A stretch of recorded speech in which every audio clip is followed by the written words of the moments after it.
শুভ সকাল। বৃষ্টি ভেজা সকালে সবাইকে অনেক অনেক ভালোবাসা ও শুভেচ্ছা জানিয়ে আজকের ভিডিওটা শুরু করছি। তো বন্ধুরা, কেমন সুন্দর বৃষ্টি পড়ছে সকালবেলায়।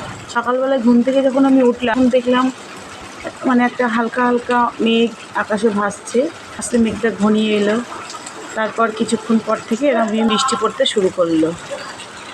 বৃষ্টিটা একেবারে যে খারাপ হচ্ছে তা না, খুব জোরে না হলেও একেবারে আস্তেও না। সকালবেলায় প্রত্যেকটা মানুষ যে কাজে বেরোচ্ছে, আজকে নিহাত রবিবার, তাই না হলে তো এতক্ষণ জঞ্জাট শুরু হয়ে যেত। এখানে দেখো চারিদিকে কত বৃষ্টি।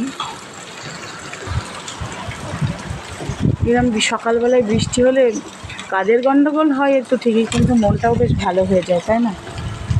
ছিপছিপে বৃষ্টি তো ভালো লাগছে, কিন্তু অনেক আজ আমার বৃষ্টি হয়ে একদিকে খুব খারাপ হলো। আমার অনেক কাচাকুচি আছে, কিচ্ছু শুকাবে না, বুঝতে পারছি।